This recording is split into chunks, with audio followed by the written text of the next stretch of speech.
If Senator McCain and Senator Graham and others want to go after somebody, they should go after me. And I'm happy to have that discussion with them.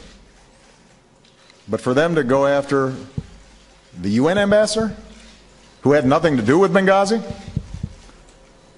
and was simply making a presentation based on intelligence that she had received, and to besmirch her reputation, is outrageous.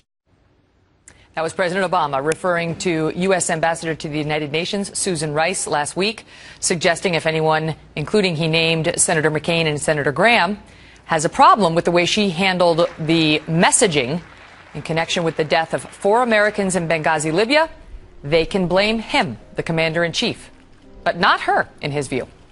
Ms. Rice, you may remember, went on 5 Sunday talk shows after the attack, the Sunday after the attack, and suggested that a video and a spontaneous protest were to blame for the violence. Now, one of the loudest voices in the country on the apparent debacle in Benghazi is doing just that, blaming the president, yes, but adding that it was U.S. leadership that allowed our consulate in Libya to become nothing short of a, quote, death trap.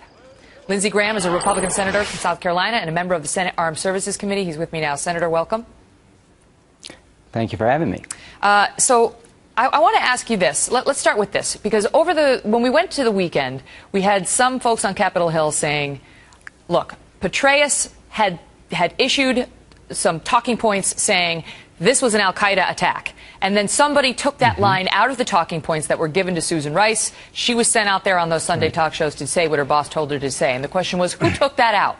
Over the weekend, the White House says it wasn't us. So do we know the answer to who took that out about al-Qaeda? Well, we certainly know the answer who the biggest beneficiary of having it taken out was, and that's the president's reelection.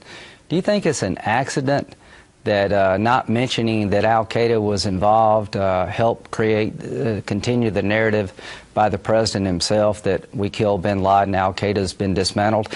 I don't know who took out the talking points, and let's see if I got this right. You want to explain to the American people about Benghazi, a tragic situation where 4 Americans were killed. So who do you pick? You pick somebody that you admit knows nothing about what happened. So why would you pick somebody that knows nothing? Well, you pick the person who's the most politically compliant, a good friend of yours, that would read anything you gave them. I'm not the problem. The process that led to Susan Rice misinforming the American people is the problem. She didn't just tell us it was a riot and a mob spawned by a video, which was completely untrue. She repeated that Sunday, and I want to remind you, this president promised to get bin Laden. He did. He promised to dismantle al-Qaeda, and they're being dismantled. And the truth of the matter was, al-Qaeda had come to our front door in Libya.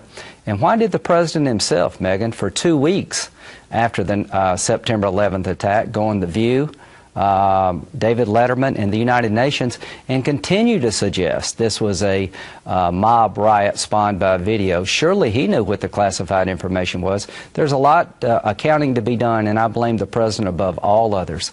But what do you make of the White House denial on the talking points? I mean, do you believe, because the theory has been by some that the White House interfered in the intelligence that was offered to Susan Rice, and that they need to answer for that, but they seem to be denying that they did that.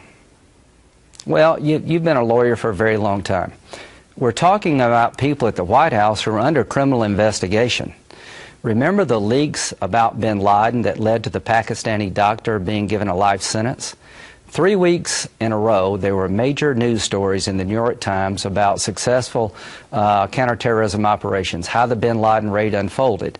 It was done to make the president look good and strong. He deserves credit for the bin Laden raid, but to leak information that puts the Pakistani doctor in jail for life is a bad thing. They told us about disrupting an underwear bomber plot in Yemen, about a double agent. That hurt our relationships with the British and put that whole family at risk. They also leaked information about a CIA effort with the Israelis to have a cyber attack against Iran. These people have shown a propensity to leak classified information to make the president look like a strong, decisive commander-in-chief. Is it much of a stretch to think that the same people would withhold information to keep him from looking bad? Some on the other side of the aisle from you in the Senate and over in the House, including Adam Smith, a Democrat, have come out and said, look, she came out and she said that this was a spontaneous demonstration, that it was not pre-planned. But they say, why can't it have been both a spontaneous demonstration and a terrorist attack? Why couldn't what she was saying be technically true, that it was spontaneous, but it was a spontaneous act by a bunch of terrorists? Well, why was the consulate left open after months of urging that we need more reinforcements? Let's get back to the big picture here. I blame the president for allowing the consulate to stay open after the British closed theirs and the Red Cross left, and there were multiple attacks, one in April, one in June, multiple warnings from Ambassador Stevens that al-Qaeda's all over Benghazi. Do you think he knew so all of that? why was the reference? Oh, he had to. If he's not, he quit being commander-in-chief. Can you imagine a situation where a consulate's attacked, a hole's blown in the wall, the president goes out into the public the next day and somebody asks him, what do you think about the consulate attack in Benghazi yesterday? And he says, I don't know what you're talking about. Surely to God he knows what's going on when our consulate's attacked. Is he quit being commander-in-chief? And to Adams, to the question you just asked me, it is clear that the people on the ground identified the organizations as an al-Qaeda affiliate in real time. There was never a mob, there was never a riot, and why was the reference to al-Qaeda taken out in the talking points? Because we're 3 weeks away from an election, and if you talked about an al-Qaeda-inspired attack in Libya, so goes the idea bin Laden's dead, al-Qaeda's been dismantled. Understood. I don't know who I did gotta leave it at that, Senator. but I do know. Yeah, my apologies. We're up against a hard break. Otherwise, I wouldn't cut you off. But I appreciate the point. Well taken. And thanks for coming on. And we will be right back. Don't go away.